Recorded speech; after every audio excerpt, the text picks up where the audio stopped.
Olá, bem-vindas ao Estético Facial do Zero ao Topo. Eu sou Carolina Rocha, professora acadêmica de estética com mais de 30 especializações e proprietária da clínica Remove do Estúdio Carolina Rocha há mais de 10 anos. Aqui você vai receber várias dicas de como viver da estética e faturar mais de 10k por mês. O tema de hoje é como a estética surgiu no mundo. Então, a ideia é iniciar os nossos vídeos, né, no canal, falando justamente sobre onde tudo surgiu, né, de onde tudo começou. Nada mais assertivo do que a gente falar um pouquinho sobre a estética e a beleza, né, de como ela surgiu. A gente tem muitas curiosidades bacanas para passar para vocês que vocês nem imaginam. Então, a estética, primeiramente, ela tem uma origem, né, no termo grego, a estética, que significa aquele que nota, que percebe. Os egípcios, eles foram os primeiros a cultivar a percepção de beleza. Então, a estética, ela tem origem na palavra grega, que significa notar pelos sentidos, que é visão, paladar, audição, né, e tato. E no dicionário, o belo, né, que tem a forma perfeita e proporções harmônicas, significa aquilo que é agradável, sublime, elevado. Então, os padrões estéticos, eles não são eternos, eles variam, claro, de acordo com o tempo e o espaço, e aí a gente vai falar um pouquinho sobre cada cultura para vocês. Existem relatos de que os povos primitivos usavam já substâncias para maquiagem e embelezamento no início dos tempos. Então, os rostos e os corpos eram pintados e tatuados para agradar e afugentar os maus espíritos. Já os egípcios foram os primeiros a cultivar a beleza de uma forma extravagante.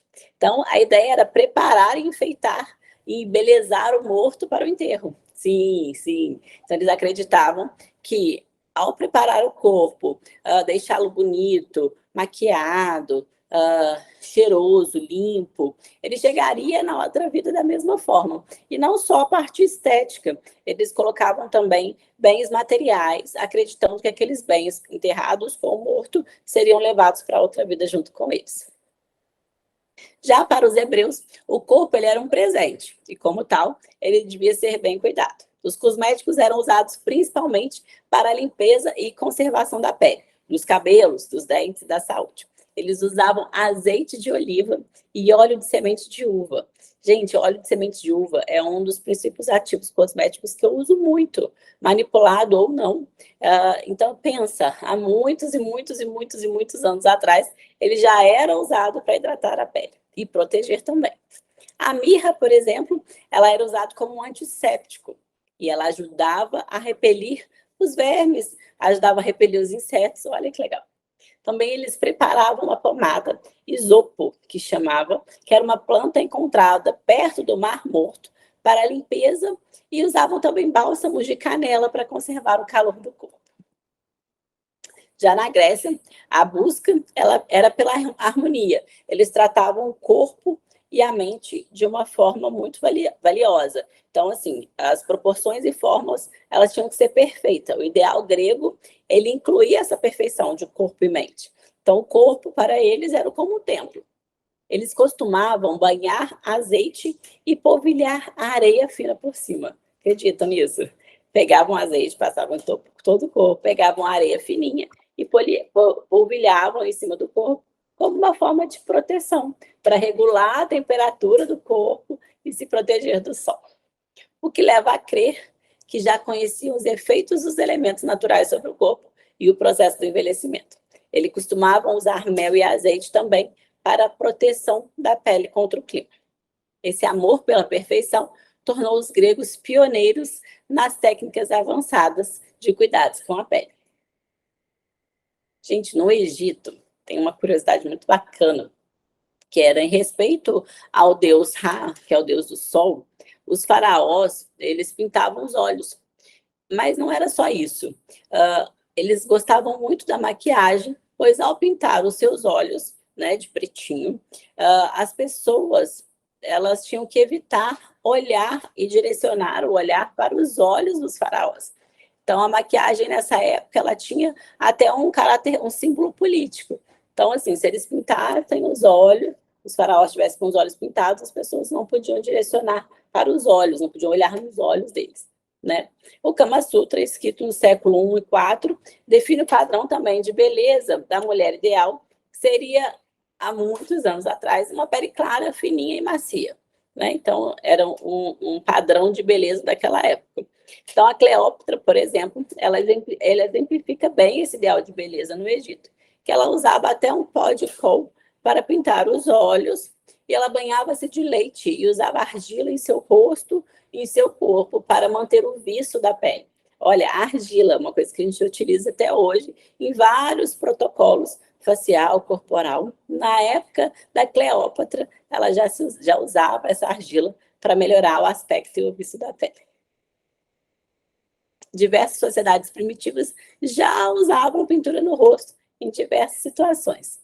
A maioria delas utilizavam, né, para diferenciar membros de cada aldeia, mas também para a celebração de rituais, né, religiosos, e firmar a condição de guerra entre os povos, e até mesmo para simbolizar uma passagem de uma fase de uma vida para outra. Agora, na Roma Antiga era muito legal também.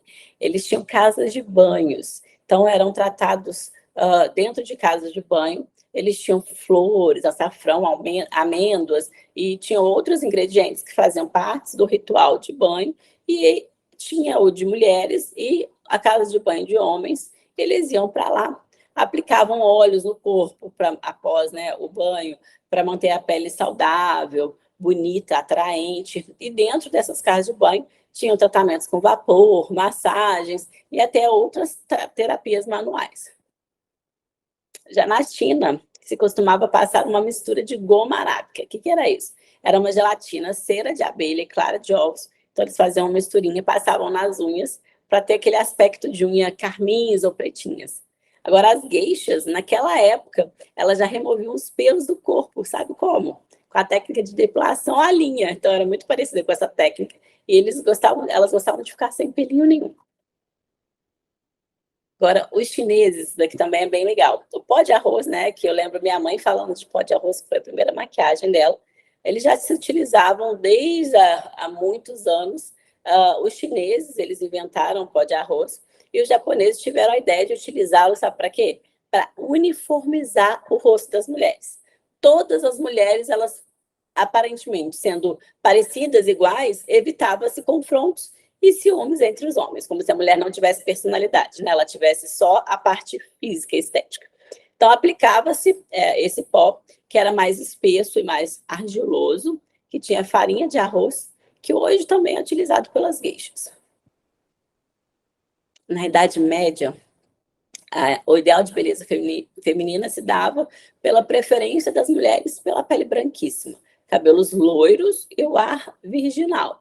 Então, o clero, ele combatia a maquiagem, ele considerava uma prática sedutora que conduziria ao pecado. Então, a feminilidade se dava pela pele branquinha, aquele ar sem maquiagem, né, puro, né? Já no Renascimento, eles já começam aquela arte da sedução e passam a usar joias, maquiagens extravagantes.